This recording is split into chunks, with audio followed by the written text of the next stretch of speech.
Hey, welcome, all my right thinkers. Thanks for tuning in to check out your boy. P-Funk, thinking right. Out here in my lab in the wee hours of the morning. Sun is up now, but it's still early morning. But I do what I do for you. Got a nice lesson for you today. I'm back in the book, so I'm giving lessons from the book. Hope you enjoy them. Let's go. Rightism, 25 rules to live by. Storytelling, story with a message. Messages are disturbing for life, even when they're from the book. Making my point. These are life lessons I give you. You tune in and receive them. I hope they're working out for you. That's the idea.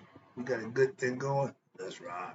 Right Thinker's mission, and that's what I'm on, is to enlighten, inspire, educate, and motivate you, the individual, to a higher spiritual level of enlightenment. Right Thinker way of life through mental and spiritual discipline daily will help and guide you to attain your goal of spiritual enlightenment, aka know thyself. And that's the goal for all right thinkers. That's my mission for all my right thinkers to do what? Know thyself through the lessons that I give, the examples that I set. That's how you can make it happen for yourself. You got to put the work in. All right, here you go. Question: know thyself. If you tune in to watch me, it's the reason you're doing it. I want to fulfill that reason by giving you something that you came here to get: information, knowledge of self. That's going to help you be your best self. So let's go. A person who knows not. The question is, do you know you? Know thyself. A person who knows not and knows not that they know not is foolish. Disregard them. A person who knows not and knows that they know not is simple. You teach them. That's why I do what I do for you. I got you. Stay tuned. Appreciate you too. A person who knows not, and believes that they know is dangerous. Avoid them. I do. A person who knows but knows not that they know is asleep. I can awaken them. I'm a spiritual alarm clock here to wake you up with knowledge of self. A person who knows and knows that they know is wise. Follow them. All these persons reside in you. I think know thyself. And to Maya, be true. Today, right thinkers, I'm in the book Numbers. No, this ain't the Bible, but Numbers. And the sacred numbers of creation and their important subsets, meaning what they actually mean. What's the purpose? What's the symbolic meaning? That's the esoteric teachings that I do. That's what I give to you. Let's go. I'm gonna read this first paragraph. Start out. When the multiple of numbers, of the number, excuse me, when the multiple of number 9 are added, they all add up to 9. Also, every number that adds up to 9 is what? Divisible also by 9. Thus, 9 is the highest number. Mhm. The creator of supreme, the supreme being, is in reality not part of the creation. Understand that. And its absolute terms is not counted as one of the netherworld. The supreme being is the transcendental principle engendering creation. Therefore, in mathematical terms, the supreme being is transcendental consciousness, in essence, infinity. So he gets the, okay. Noon is the infinite source of material for creation. And Ratim is the individualized principle emerging from the noon. Noon and Ratim are essentially aspects of the same supreme being. Again, all from the one. Creation is given value due to the what? The presence of the self, who is the absolute reality which sustains creation, God Himself. However, considering the Supreme Being as a number one, no, the principle of fullness, Haru then becomes number 10. We never got to that part because this is higher education stuff for my right thinkers in my classes. We never got this high. So understand that we in rarefied air now. So hold on tight. Haru, watch this, signifies fullness and completion where? In time and space, while Ra represents special, excuse me, while Ra represents, where we at? Okay. Ra, excuse me, Ra relates, excuse me, to fullness, transcending what? Time and space. Haru are flesh, human. That's us. Okay, when we wake up.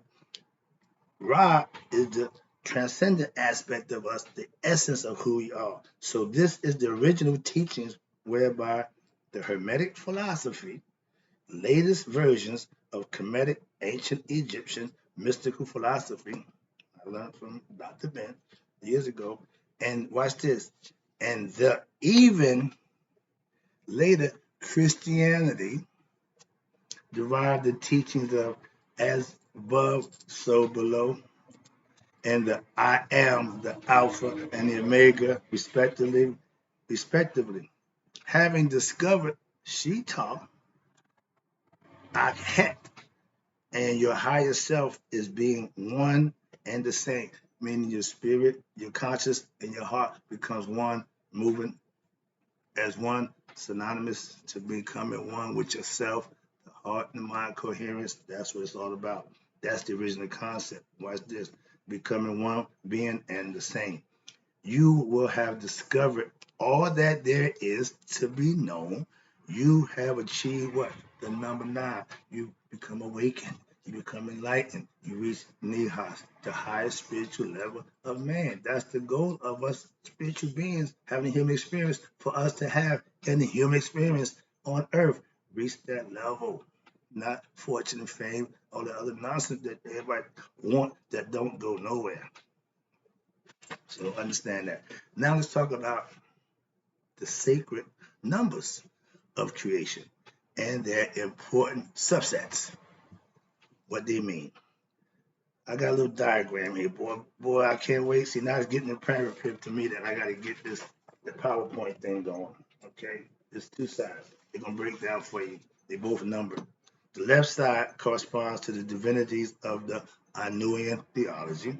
They are Ra, Shu, Tufnut, Geb, Nut, Asar, Aset, Set, Neptat, and Haru Ur.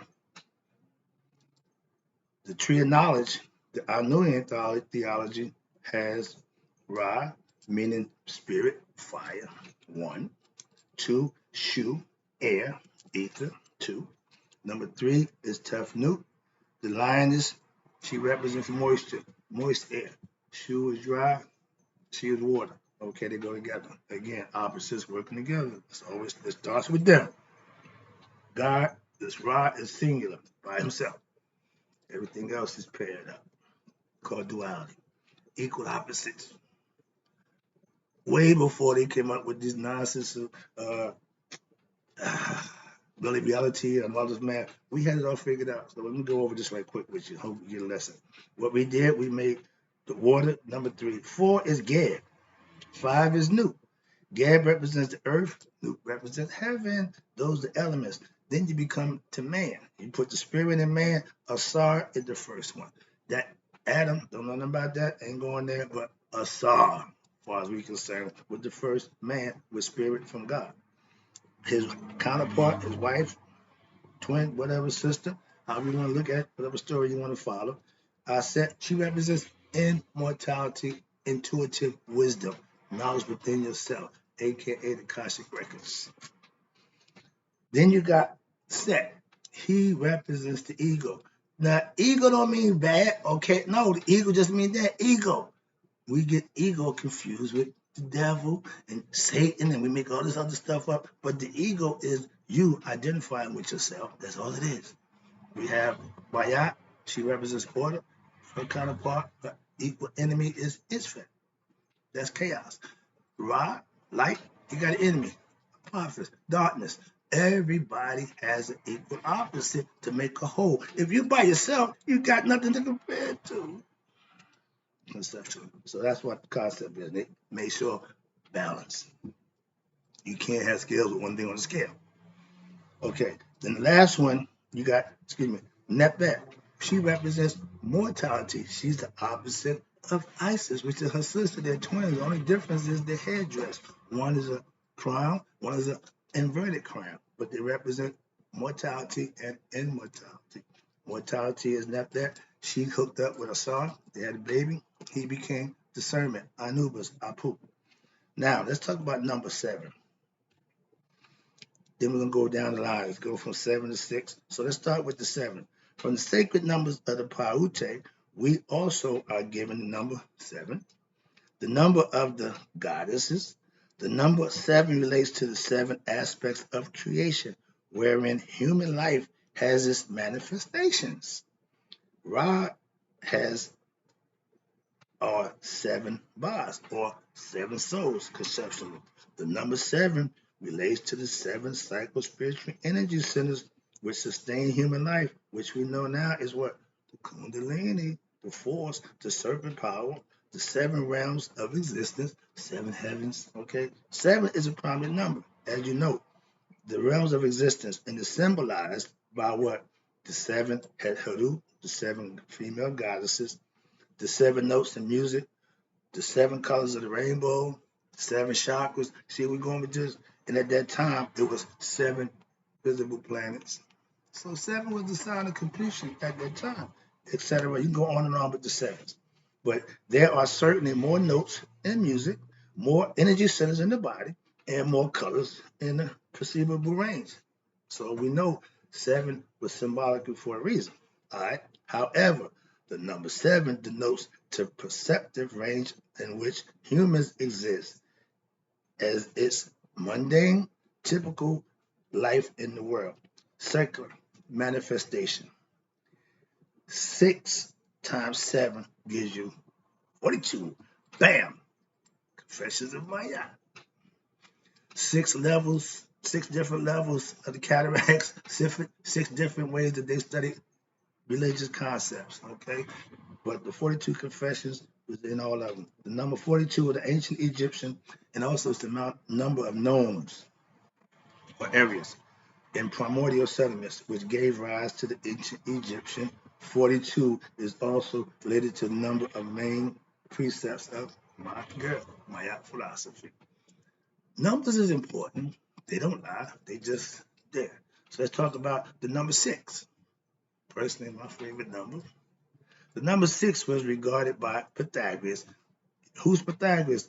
The Greek who was initiated in the Kemetic mystery system as what? The number of full manifestation. He came and learned and took it back. Now, he's famous for what he learned from us. So he's famous for what he learned from us, but we ain't just saying.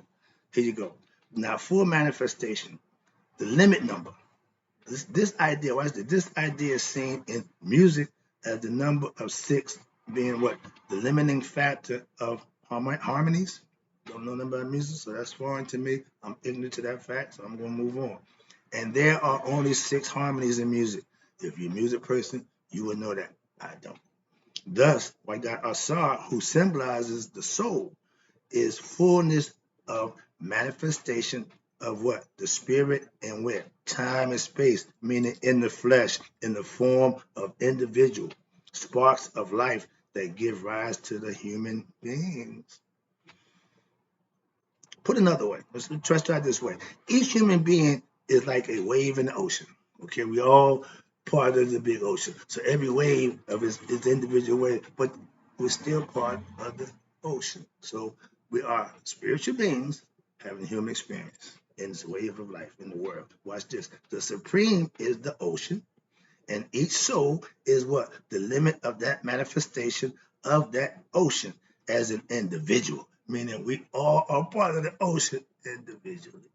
So therefore, the number 6 relates to another number, 4. The number 4 is the number of creation. Why?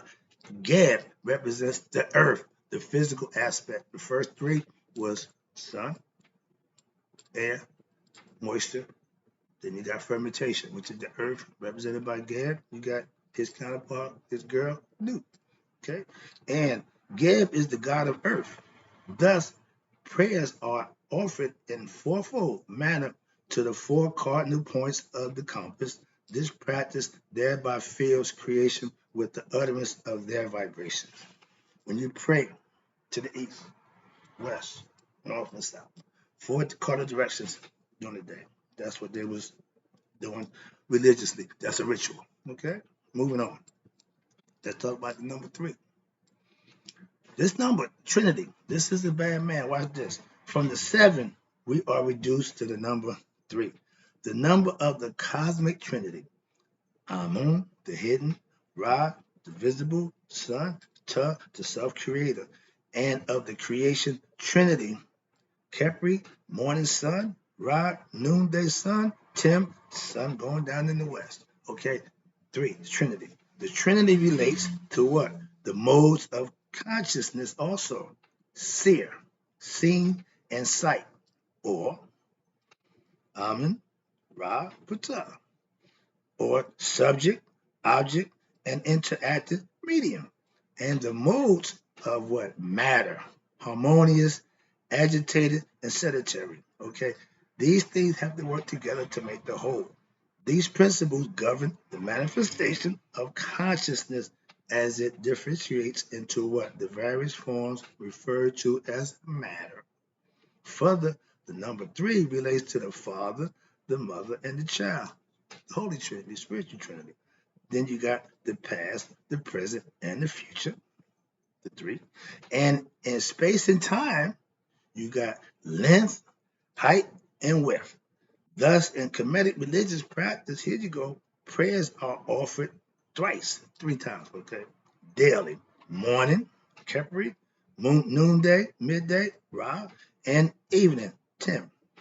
In musical philosophy, the number 3 is the number of manifestation again. Don't know nothing about music, but that it is. No more than 3 notes can be combined to make consonants. You know what that is? This means that even though there may be a duality present, self and other, in every individual, you have the ego and the other. The other is your higher self. The other is God presence in you. Please understand that. So all you have is the unison of what? 2, which is essentially equal to the original 1. Once you become conscious, y'all become 1. Everything is on the 1. Remember that. There still cannot be, watch this, manifestation unless a third principle is present. Male, female. They can create offspring. In essence, the interacting medium between 2 aspects of duality, they have to be different. 2 of the same things can't reproduce nothing. Just saying, I ain't going there, but I'm going there to let you know we ain't got to do that. Why? It's like tears itself. Moving on. I don't have to have the argument. Moving on. Wow, let me get this out the way. Sorry about that. Now, number 2. From the number 3, we are further reduced to the number 2, symbolizing duality. In Kemetic philosophy, this number is referred to as the what? The 2 things that came into being in this land, upper, lower. The number 1 relates to non-duality, Ra, singular.